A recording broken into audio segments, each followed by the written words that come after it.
Hey guys, welcome to government jobs Gyan YouTube channel. Guys, आज की video में हम बात करेंगे एनएचएम राजस्थान के recruitment notification online form apply process के बारे में। लास्ट डेट की अपडेट है, केवल एक दिन शेष रह गया है। आप जल्द से जल्द अपने फॉर्म अप्लाई कर लें।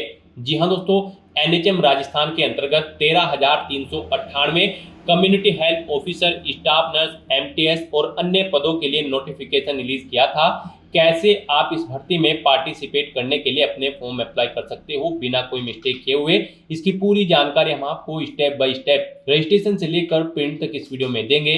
बस आपको इस वीडियो को स्किप के बिना शुरू से लेकर एंड तक देखना है। उसके बाद वीडियो पसंद आए तो इसे लाइक और शेयर कर दें। चैनल पर नए हो तो इसे सब्सक्राइब कर लें। साथ ही साथ आपको फॉर्म अप्लाई करते हुए जो भी प्रॉब्लम फेस हो रही है, उन सभी का हल आपको इस वीडियो में मिल जाएगा। तो गाइस, बिना कोई वक्त गंवाए चलिए शुरू करते हैं। आपको इस वीडियो की डिस्क्रिप्शन बॉक्स में हमारी वेबसाइट IND-sarkari-naukri.in के इस पेज का लिंक मिल जाएगा। यहाँ पर आपको इस भर्ती के रिगार्डिंग सभी डिटेल्स प्रोवाइड कर दी गई है। यहाँ पर एनएचएम राजस्थान के अंतर्गत community health officer, CHO, nurse, lab technician, data entry operator और अन्य पोस्ट के लिए 13,398 वैकेंसीज निकली है। यहाँ पर आप चेकआउट कर सकते हो कौन से डिपार्टमेंट में किस पोस्ट के लिए कितनी नंबर ऑफ वैकेंसीज है। यहाँ पर आप इस भर्ती के लिए 1 मई 2025 तक अपने फॉर्म अप्लाई कर सकते हो। अंतिम मौका है, केवल एक दिन शेष रह गया है। आप जल्द से जल्द अपना फॉर्म अप्लाई कर ले। ऑल इंडिया से आप ऑनलाइन अप्लाई कर सकते हो। उसके लिए आपको इस पेज को नीचे स्क्रॉल डाउन करना है। इंपॉर्टेंट लिंक सेक्शन में आकर ऑफिशियल नोटिफिकेशन PDF लिंक पर क्लिक करके इस भर्ती के नोटिफिकेशन को ओपन कर लेना है और इसमें से आपको पूरी डिटेल रीड कर लेनी है।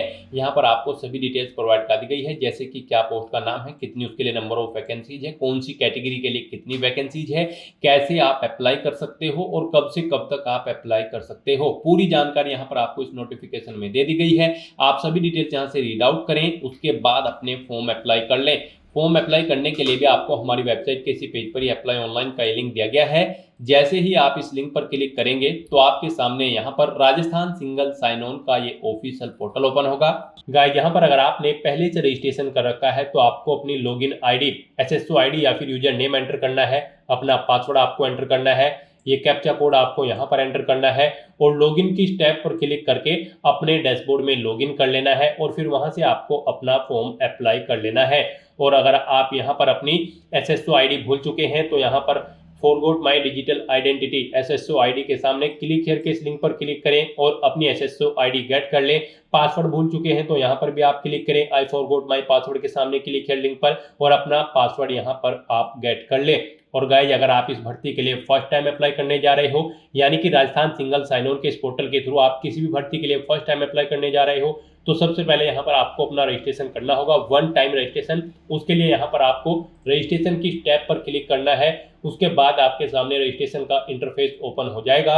यहाँ पर भी आपके पास दो ऑप्शन है। आप सिंपली सिटीजन या फिर उद्योग हैं तो आप इस ऑप्शन पर क्लिक करें। गवर्नमेंट एम्प्लॉय है तो आप इस ऑप्शन पर क्लिक करें, गवर्नमेंट एम्प्लॉय की स्टेप पर। फिर यहाँ पर आप अपना SIPF इस ऑप्शन पर क्लिक करें। फिर आप अपना SIPF नंबर एंटर करें, अपना SIPF का पासवर्ड एंटर करें और नेक्स्ट ऑप्शन पर क्लिक करके अपना रजिस्ट्रेशन की आगे की टास्क कंप्लीट कर ले। गाइस, यहाँ पर अगर आप सिंपली सिटीजन है तो आपको इस ऑप्शन पर क्लिक करना है।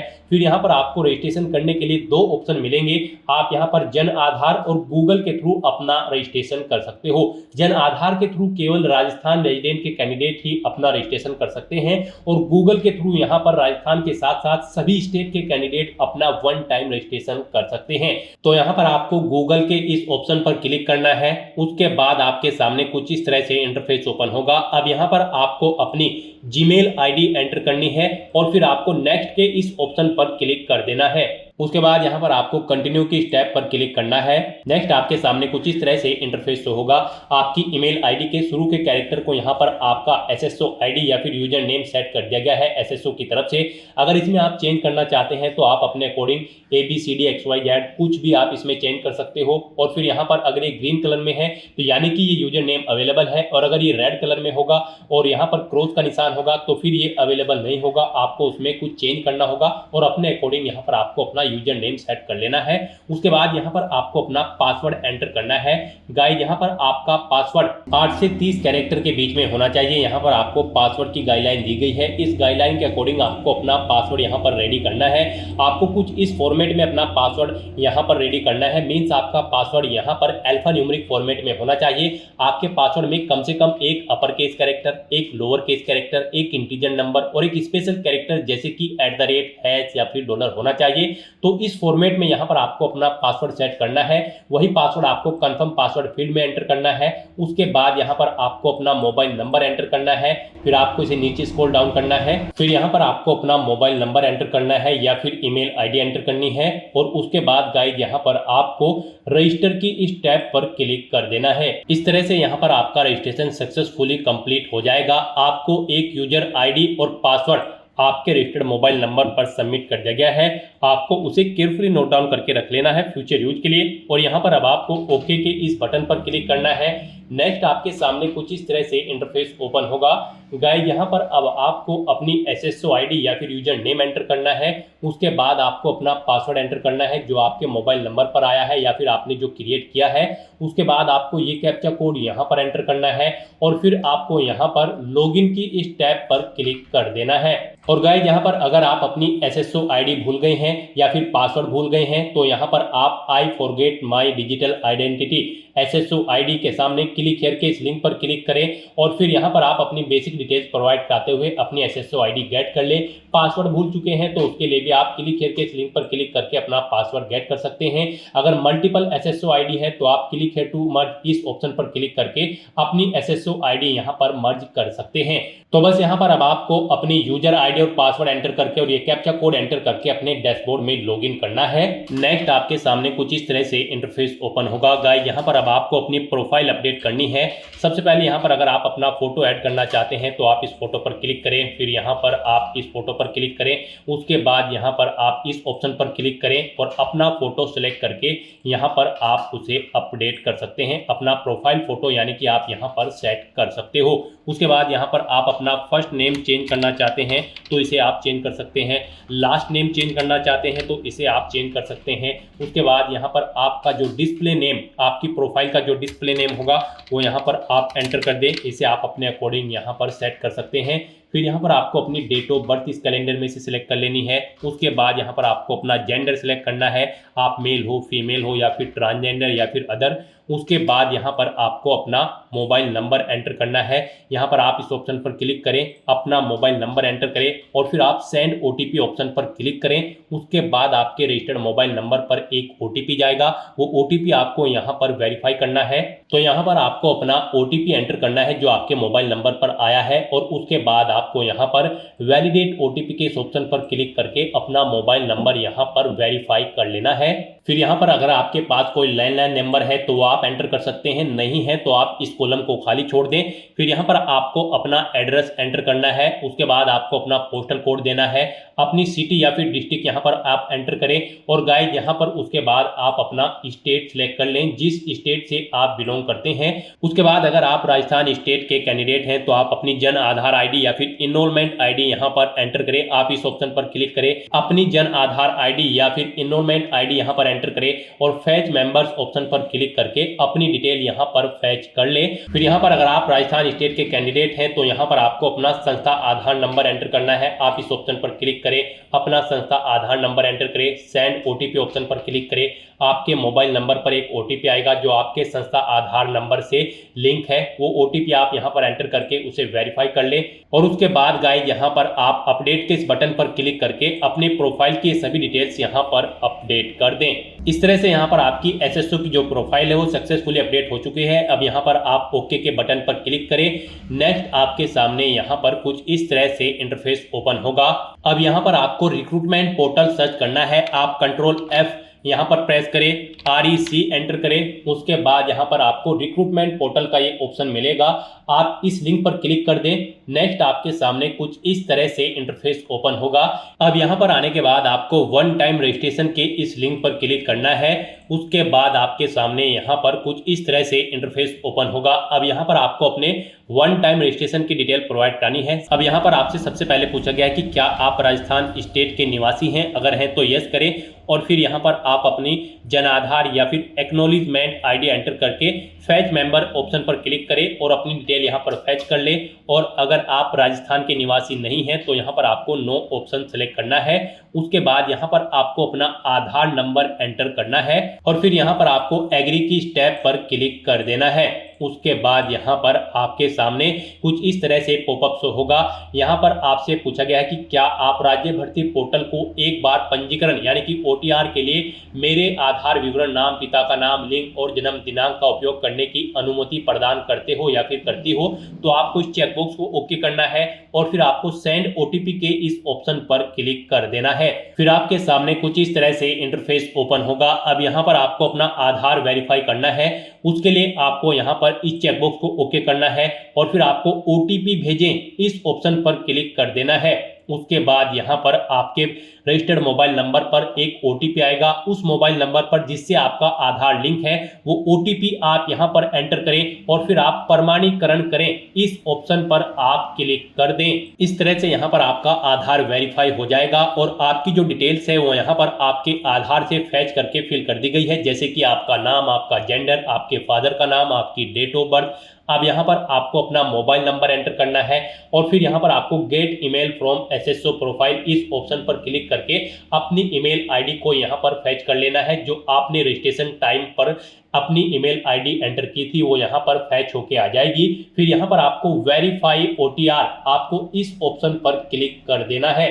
फिर यहाँ पर आपको आपकी डिटेल शो कर दी जाएगी। आपकी डिटेल अगर ओके है तो यहाँ पर अब आप फाइनल सबमिट के इस ऑप्शन पर क्लिक कर दें। उसके बाद आपके रजिस्टर्ड मोबाइल नंबर पर एक OTP आएगा। वो OTP आपको यहाँ पर एंटर करना है और उसके बाद आपको यहाँ पर वेरीफाई OTP के इस ऑप्शन पर क्लिक कर देना है। इस तरह से यहाँ पर आपके वन टाइम रजिस्ट्रेशन की डिटेल सक्सेसफुली सेव हो जाएगी।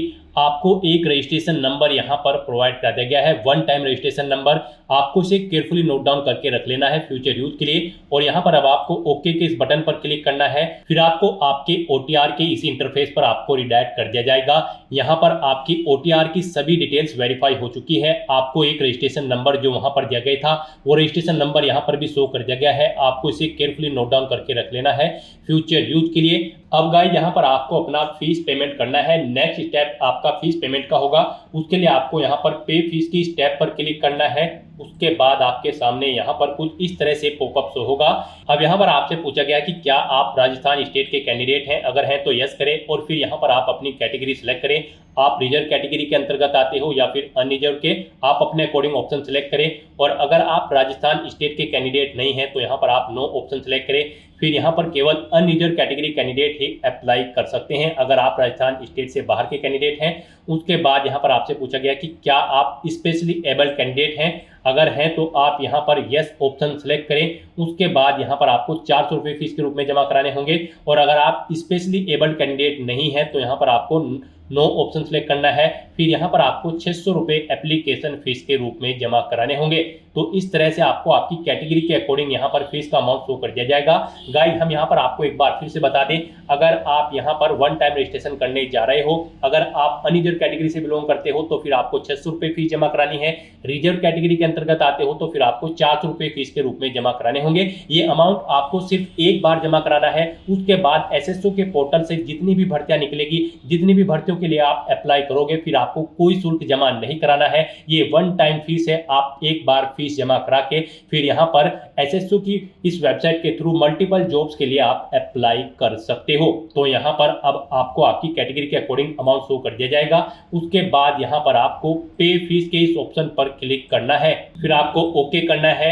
उसके बाद यहाँ पर आपको फीस पेमेंट के इंटरफेस पर डायरेक्ट कर दिया जाएगा। यहाँ पर आपके पास 3 चॉइस है। आप 3 तरह से अपना फीस पेमेंट कर सकते हो, नेट बैंकिंग के थ्रू, एग्रीगेटर के थ्रू या फिर QR कोड पेमेंट के थ्रू। यहाँ पर सबसे बेस्ट ऑप्शन आपके लिए QR कोड पेमेंट रहेगा। आप यहाँ पर इस ऑप्शन को सिलेक्ट करें, फिर यहाँ पर आप फोन पे ऑप्शन सेलेक्ट करें और पे नाउ के इस ऑप्शन पर क्लिक कर दें। उसके बाद गाइस यहाँ पर आपको फीस पेमेंट के इंटरफेस पर डायरेक्ट किया जाएगा। नेक्स्ट आपके सामने कुछ इस तरह से इंटरफेस ओपन होगा। यहाँ पर आप दो तरह से फीस पेमेंट कर सकते हो, QR कोड के थ्रू या फिर आप अपने मोबाइल नंबर के थ्रू यहाँ पर फीस पेमेंट कर सकते हो। आपके लिए यहाँ पर बेस्ट ऑप्शन QR कोड रहेगा, तो यहाँ पर आप शो कोड ऑप्शन पर क्लिक करें। आपके सामने ये QR कोड शो होगा। आप अपने किसी भी UPI से इसे स्कैन करें और अपना फीस पेमेंट कर दें। सक्सेसफुली फीस पेमेंट करने के बाद आपको आपके OTR के डैशबोर्ड पर डायरेक्ट कर दिया जाएगा। यहाँ पर आपका फीस पेमेंट सक्सेसफुली कंप्लीट हो चुका है। अब आप व्यू रिसिप्ट के इस ऑप्शन पर क्लिक करके अपनी एप्लीकेशन फीस की एक रिसिप्ट का यहाँ पर प्रिंट आउट ले सकते हैं फ्यूचर यूज के लिए। और यहाँ पर अपनी ये फीस पेमेंट करने के बाद अब आपको नेक्स्ट ऑप्शन कंप्लीट करना है। वो आता है यहाँ पर आपका OTR eKYC। आपको इस ऑप्शन पर क्लिक करना है। अब यहाँ पर गाइस आपको अपना लाइव फोटो कैप्चर करना है और अपना हैंड रिटन डिक्लेरेशन डॉक्यूमेंट आपको अपलोड करना है। लाइव फोटो कैप्चर करने के लिए आपको कुछ गाइडलाइंस दी गई है, इन्हें ध्यान में रखते हुए आपको अपना फोटो यहाँ पर कैप्चर करना है। यहाँ पर 5 सेकंड के टाइमर के पश्चात अभ्यर्थी अपनी पलक 2-3 बार झपकाए। यदि आपकी फोटो बंद आंखों के साथ कैप्चर हुई है तो आप दोबारा से अपनी फोटो कैप्चर करें और फोटो कैप्चर करते समय आपको कैमरे की तरफ देखना है। अगर आप चश्मे का इस्तेमाल करते हैं तो आप अपना फोटो चश्मे के साथ ही लें, परंतु इस बात का ध्यान रखें कि चश्मे पर रोशनी के कारण फोटो अस्पष्ट अथवा चमक के साथ कैप्चर ना हो। बिल्कुल साफ फोटो आपका होना चाहिए। साथ ही साथ यहाँ पर अभ्यर्थियों को सुनिश्चित करना होगा कि लाइव फोटो साफ एवं पर्याप्त रोशनी में पृष्ठभूमि के साथ ली गई हो। धुंधली अथवा अंधकार में फोटो यहाँ पर एक्सेप्ट नहीं होगी। गाइस यहाँ पर अगर आपका फोटो स्पष्ट नहीं है तो आप बार बार अपना फोटो कैप्चर कर सकते हैं, परंतु एक बात आपको याद रखनी है, OTP के माध्यम से वेरिफिकेशन के पश्चात फाइनल सबमिट किए जाने के बाद आपको अवसर नहीं मिलेगा। उससे पहले ही आपको अपना फोटो यहाँ पर कैप्चर कर लेना है, फिर आप चेंज नहीं कर पाओगे। तो यहाँ पर इन दिशा निर्देश को रीड करने के बाद आपको इस चेकबॉक्स को ओके करना है। उसके बाद आपको टेक फोटो इस ऑप्शन पर क्लिक करना है। तो यहाँ पर अपना फोटो कैप्चर करने के बाद फिर आपको अपना handwritten declaration document upload करना है। उसके लिए यहाँ पर आपको फॉर्मेट दिया गया है। आप सैंपल फाइल के इस लिंक पर क्लिक करें। नेक्स्ट आपके सामने यहाँ पर ये PDF ओपन हो जाएगी।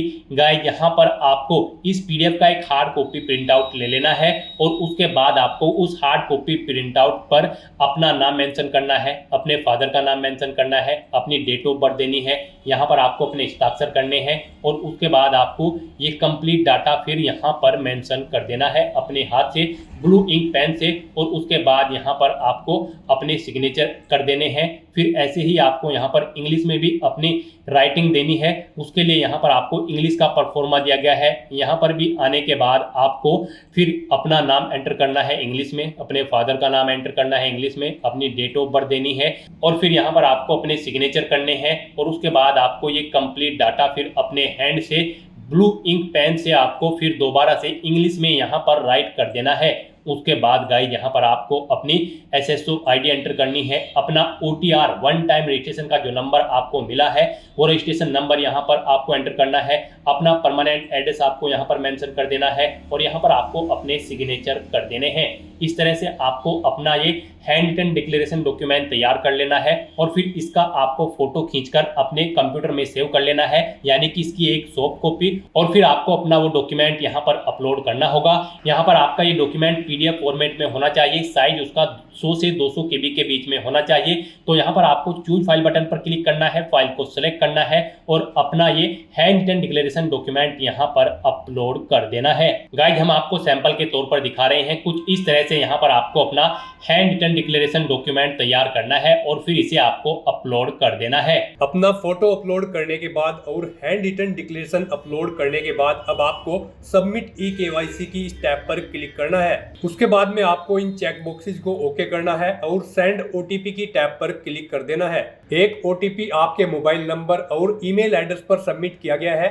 वो OTP आपको इस बॉक्स में एंटर करना होगा और फाइनल सबमिट की इस टैब पर क्लिक कर देना होगा। इस तरह से आपकी OTR eKYC कंप्लीट हो चुकी है। तो यहाँ पर अब आपके तीनों स्टेप कंप्लीट हो चुके हैं। आपकी प्रोफाइल यहाँ पर अपडेट हो चुकी है, फीस पेमेंट आप कर चुके हो, अपनी eKYC आप कंप्लीट कर चुके हो। अब यहाँ पर आकर आपको होम के इस लिंक पर क्लिक कर देना है। उसके बाद यहाँ पर आपको आपके डैशबोर्ड में डायरेक्ट कर दिया जाएगा। अपना OTR और eKYC कंप्लीट करने के बाद आपको आपके डैशबोर्ड में ऑनगोइंग रिक्रूटमेंट सेक्शन में direct recruitment of various contractual post of NHM and RAJMS 2025 RSSB के सामने आपको अप्लाई नाउ के इस लिंक पर क्लिक कर देना है।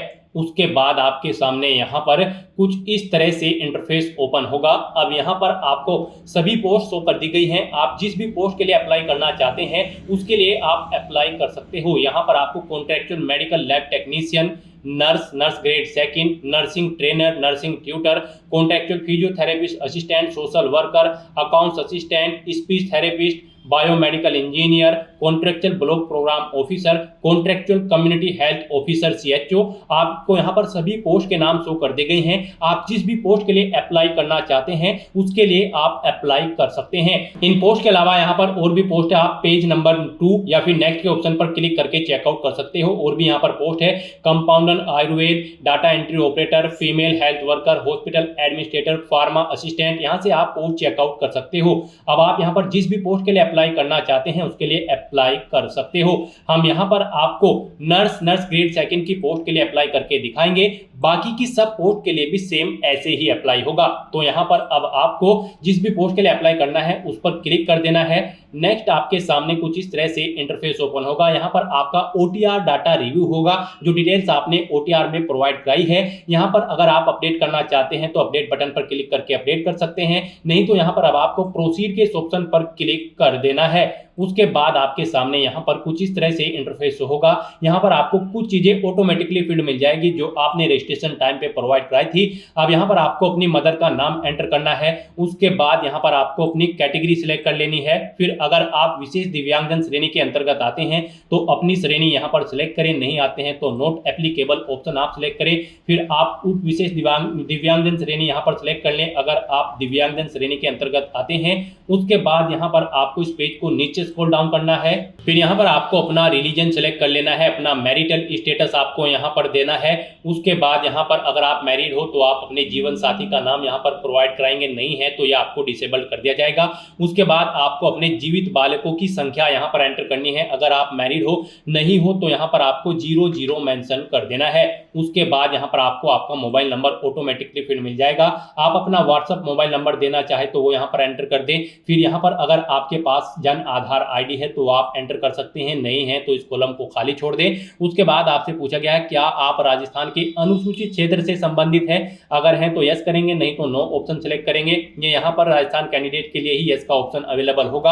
अगर आप राजस्थान स्टेट से बाहर के कैंडिडेट हैं तो फिर यहाँ पर आपको नो ही ऑप्शन मिलेगा और आपको नो ही सिलेक्ट करना होगा। उसके बाद यहाँ पर आपसे पूछा गया है क्या आप राजस्थान नर्सिंग काउंसिल RNC में पंजीकृत हैं, तो यहाँ पर आपको यस ऑप्शन सेलेक्ट करना है। फिर आपको अपना पंजीकरण क्रमांक, रजिस्ट्रेशन नंबर यहाँ पर आपको देना है।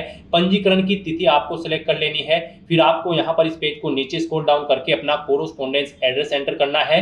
यहाँ पर आप अपना कोरोस्पोंडेंस एड्रेस एंटर करें, अपना स्टेट सेलेक्ट करें, डिस्ट्रिक्ट सेलेक्ट करें, शहर या गाँव एंटर करें, अपना पिन कोड एंटर करें, फोन नंबर है कोई दूसरा तो वो आप यहाँ पर एंटर कर दें। और फिर यहाँ पर अपनी ये सभी डिटेल्स फिल करने के बाद आपको नेक्स्ट के इस ऑप्शन पर क्लिक कर देना है। नेक्स्ट यहाँ पर आपको अपनी पर्सनल डिटेल देनी है। यहाँ पर आप सबसे पहले आप अपनी नेशनलिटी सिलेक्ट करें, उसके बाद यहाँ पर आप अपना स्टेट सिलेक्ट करें, फिर यहाँ पर आप अपना डिस्ट्रिक्ट सिलेक्ट कर लें। फिर उसके बाद यहाँ पर आप अगर किसी और कंट्री से इंडिया में स्थापित हुए हैं तो यहाँ पर आप यस करेंगे, नहीं तो नो ऑप्शन सिलेक्ट करेंगे। यस अगर आप करते हो तो फिर आप किस देश से स्थापित हुए हैं वो कंट्री यहाँ पर आपको सिलेक्ट करनी होगी। फिर उसके बाद यहाँ पर आपसे पूछा गया है क्या आप भूतपूर्व सैनिक हैं, अगर हैं तो यस करें। और फिर अपना सर्विस स्टेटस आप बताएं, आप NOC ले रखी है आपने या फिर रिटायर्ड हैं। अगर नहीं है सर्विसमैन आप तो यहाँ पर आपको नो ऑप्शन सिलेक्ट करना है। उसके बाद आपसे पूछा गया कि क्या आप स्पोर्ट पर्सन हैं, अगर हैं तो आप यस करेंगे। और फिर यहाँ पर अपना स्पोर्ट सिलेक्ट करेंगे, आप नेशनल लेवल के खिलाड़ी हैं या फिर इंटरनेशनल, और अगर नहीं है तो आपको नो ऑप्शन सिलेक्ट करना है। और उसके बाद गाइस यहाँ पर आपको नेक्स्ट के इस ऑप्शन पर क्लिक कर देना है। नेक्स्ट यहाँ पर आपको अपनी एजुकेशनल क्वालिफिकेशन की डिटेल प्रोवाइड करानी है। गाइस यहाँ पर हम आपको नर्स की पोस्ट के लिए अप्लाई करके दिखा रहे हैं। इस पोस्ट पर अप्लाई करने के लिए आपका 12वीं क्लास पास आउट होना जरूरी है या फिर इसके इक्विवेलेंट कोई एग्जामिनेशन आपका पास आउट होना जरूरी है, प्लस आपका GNM का कोर्स कंप्लीट होना चाहिए या फिर इसके इक्विवेलेंट कोई क्वालिफिकेशन आपके पास होनी चाहिए, प्लस आपका रजिस्ट्रेशन होना चाहिए RNC में। यहाँ पर सभी पोस्ट के लिए आपको एजुकेशनल क्वालिफिकेशन की डिटेल प्रोवाइड कर दी गई है ऑफिशियल नोटिफिकेशन में। यहाँ से आप चेकआउट कर सकते हो जिस भी पोस्ट के लिए आप अप्लाई करने जा रहे हो उसकी एजुकेशनल क्वालिफिकेशन और बाकी एलिजिबिलिटी क्राइटेरिया की डिटेल आप यहाँ से इस नोटिफिकेशन में से चेकआउट कर सकते हो और उसके अकॉर्डिंग यहाँ यहाँ पर आपको अपनी क्वालिफिकेशन की डिटेल प्रोवाइड करानी है। तो यहाँ पर नर्स की पोस्ट पर अप्लाई करने के लिए सबसे पहले आपको अपनी 10वीं क्लास की डिटेल देनी है। यहाँ पर आपको बताना है आपने अपनी 10वीं क्लास किस सब्जेक्ट में की है, आर्ट, कॉमर्स या फिर साइंस, आप अपने अकॉर्डिंग यहाँ पर एंटर करें। फिर यहाँ पर आपको बोर्ड का नाम देना है, किस बोर्ड से आपने अपनी 10वीं क्लास पास आउट की है। आपको अपनी 10वीं का रोल नंबर यहाँ पर एंटर करना है। परीक्षा का परिणाम बताना है, वो सीजीपीए में है, ग्रेड में है या फिर परसेंटेज में है।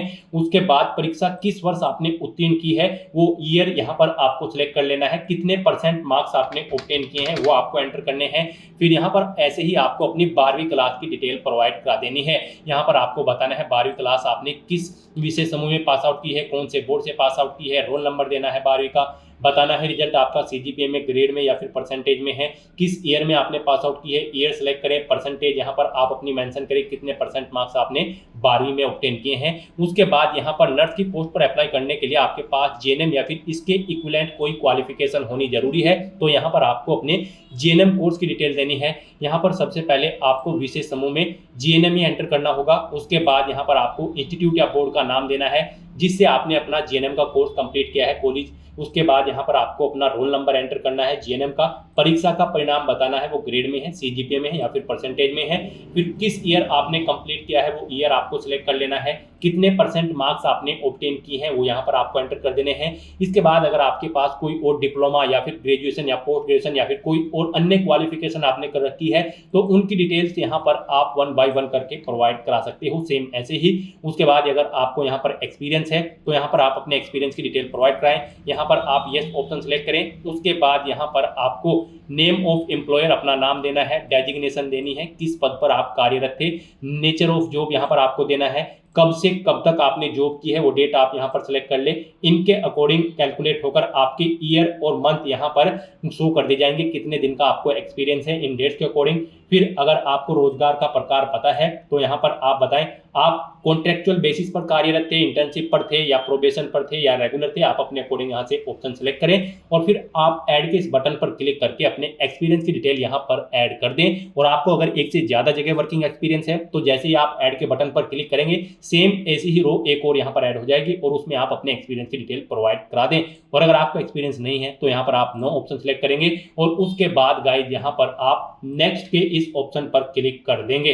नेक्स्ट यहाँ पर आपको अपना फोटो और सिग्नेचर अपलोड करने हैं। यहाँ पर आपका फोटो 50 KB से 100 KB के बीच में होना चाहिए, सिग्नेचर आपके 20 KB से 50 KB के बीच में होने चाहिए और आपके डॉक्यूमेंट जेपीजी फॉर्मेट में होने चाहिए। तो यहाँ पर आपको चूज फाइल बटन पर क्लिक करना है, फाइल को सिलेक्ट करना है और 1 by 1 करके अपना फोटो और सिग्नेचर यहाँ पर अपलोड कर देना है। उसके बाद आपकी बॉडी पर कहीं कोई कट या तिल का निशान है तो उस पैलेस का नाम यहाँ पर आपको एंटर कर देना है, नहीं है तो यहाँ पर आपको नो मार्क एंटर करना है और उसके बाद गाइस यहाँ पर आपको नेक्स्ट के इस ऑप्शन पर क्लिक कर देना है। नेक्स्ट यहाँ पर आपको अपने डिपार्टमेंट की प्रेफरेंस देनी है। यहाँ पर आप जिस डिपार्टमेंट को फर्स्ट नंबर पर प्रेफरेंस देना चाहते हैं उसे यहाँ पर आप फर्स्ट नंबर पर सिलेक्ट करें। यहाँ पर एनएचएम या फिर Rajasthan medical education society 2 department है। आप जिस डिपार्टमेंट को जिस नंबर पर प्रेफरेंस देना चाहते हैं उसे आप उसी नंबर पर सिलेक्ट करें, आपकी प्रेफरेंस यहाँ पर सेट हो जाएगी। उसके बाद गाइस यहाँ पर आपको नेक्स्ट के इस ऑप्शन पर क्लिक कर देना है। नेक्स्ट आपको आपके एप्लीकेशन फॉर्म का पूरा प्रीव्यू यहाँ पर शो कर दिया गया है। आपको सभी डिटेल्स केयरफुली चेकआउट करनी है, पेज को नीचे स्क्रॉल डाउन करना है, इस चेकबॉक्स को ओके करना है। कहीं पर कोई मिस्टेक है तो यहाँ पर आप अपडेट के इस बटन पर क्लिक करके अपडेट कर सकते हो और अगर सभी चीजें ओके हैं तो बस अब आपको अपना फॉर्म सबमिट कर देना है। उसके लिए आपको फाइनल सबमिट के इस ऑप्शन पर क्लिक कर देना है। उसके बाद आपके सामने ये पॉपअप शो होगा, यहाँ पर आप इस चेकबॉक्स को ओके करें और उसके बाद यहाँ पर आप सेंड ओटीपी के इस ऑप्शन पर क्लिक कर दें। उसके बाद आपके रजिस्टर्ड मोबाइल नंबर और ईमेल आईडी पर एक ओटीपी आएगा, वो ओटीपी आपको यहाँ पर एंटर करना है और उसके बाद आपको वेरीफाई ओटीपी के इस ऑप्शन पर क्लिक कर देना है। इस तरह से यहाँ पर आपका एप्लीकेशन फॉर्म सक्सेसफुली सबमिट हो चुका है। अब आप यहाँ पर प्रिंट के इस ऑप्शन पर क्लिक करके अपने एप्लीकेशन फॉर्म का एक हार्ड कॉपी प्रिंट आउट ले लें, फ्यूचर यूज के लिए, फ्यूचर रेफरेंस के लिए। तो दोस्तों ऐसे आप एनएचएम राजस्थान के 13,398 खाली पोस्ट के लिए अपने फॉर्म अप्लाई कर सकते हो बिना कोई मिस्टेक किए हुए। आज की इस वीडियो में बस इतना ही। आई होप ये वीडियो आपको पसंद आई होगी। अगर पसंद आई हो तो इसे लाइक और शेयर करें, चैनल पर नए हो तो इसे सब्सक्राइब कर लें। Thanks for watching.